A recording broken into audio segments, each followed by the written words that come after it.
మహేష్ బాబు తన కెరియర్‌లో చేసిన బిగ్గెస్ట్ మిస్టేక్ ఏంటంటే, ఈ 3 పెద్ద సినిమాలు వదులుకోవటం. ఒకవేళ మహేష్ బాబు గనక ఈ 3 సినిమాలు చేసి ఉంటే, ఆయన రేంజ్ ఇంకో లెవెల్‌లో ఉండేదేమో అని అనిపిస్తుంది. మహేష్ బాబు ఇప్పటి వరకు ఒక్క పాన్ ఇండియా మూవీ కూడా చేయలేదు. కానీ ఈయన క్రేజ్ మాత్రం వేరే లెవెల్ ఉంటుంది.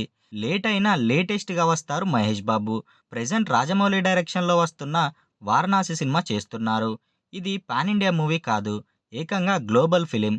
అయితే మహేష్ బాబు ఇప్పటికే పాన్ ఇండియా హీరో కావాల్సింది. కానీ కాలేకపోయారు. దానికి కారణం కూడా ఆయనే. కొన్ని ప్రాజెక్ట్‌లను రిజెక్ట్ చేసి తన కెరియర్‌లో బిగ్గెస్ట్ మిస్టేక్ చేశారట. ఇండియన్ సినిమాని షేక్ చేసిన సినిమాలకు మహేష్ బాబు నో చెప్పారట. మహేష్ బాబు తన కెరియర్‌లో చాలా సినిమాలను రిజెక్ట్ చేశారు. కానీ అయ్యో! మిస్ అయ్యారే అనిపించిన ఫస్ట్ సినిమా 'గజిని'. ఈ సినిమా కోలీవుడ్‌ని షేక్ చేసింది. అప్పట్లో ఇది పాన్ ఇండియా రేంజ్ ఫిల్మ్. దీన్ని హిందీలో అమెరికన్ రీమేక్ చేసి బ్లాక్ బస్టర్ హిట్ అందుకున్నారు.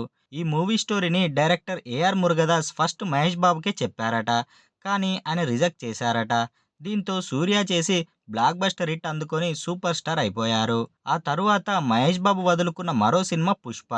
డైరెక్టర్ సుకుమార్ గారు ఫస్ట్ ఈ స్టోరీని మహేష్ బాబుకే చెప్పారట. కానీ మరీ ఊరమాస్‌గా ఉందని చెప్పి క్యారెక్టర్‌లో కొన్ని చేంజెస్ చేయాలని మహేష్ అడిగారట. కానీ సుకుమార్ గారు చేయలేదట. దీంతో ప్రాజెక్ట్ క్యాన్సిల్ అయిందట. ఈ సినిమాని అల్లు అర్జున్ చేస్తే తన లైఫ్ మారిపోయింది. ఏకంగా పాన్ ఇండియా స్టార్ అయిపోయారు. 'పుష్ప' పెద్ద హిట్ అయితే 'పుష్ప 2' ఇండియన్ సినిమాని ఊపేసిన విషయం తెలిసిందే. ఆ తరువాత మహేష్ బాబు చేసిన మరో మిస్టేక్ 'యానిమల్' సినిమాకి నో చెప్పడం. సందీప్ రెడ్డి వంగ గారు ఈ స్టోరీని ఫస్ట్ మహేష్ బాబు గారికే చెప్పారట. ఆ తరువాత రణబీర్ కపూర్‌కి వెళ్ళిందట. ఈ సినిమా రణబీర్ కపూర్ లైఫ్‌నే మార్చేసిందని చెప్పొచ్చు. బాలీవుడ్‌ని ఊపేసింది. బ్లాక్ బస్టర్ హిట్ అయింది. ఈ సినిమాని మహేష్ బాబు రిజెక్ట్ చేసి మరో మిస్టేక్ చేశాడనే అనిపిస్తుంది. కానీ ఇవన్నీ సినిమాలు మహేష్ బాబు గారి స్టైల్‌కి, బాడీ లాంగ్వేజ్‌కి సెట్ అవుతాయో కావో అనిపిస్తుంది. ఒకవేళ కరెక్ట్‌గా సెట్ అవుతే ఇండస్ట్రీ షేక్ అవుతుందనే చెప్పొచ్చు.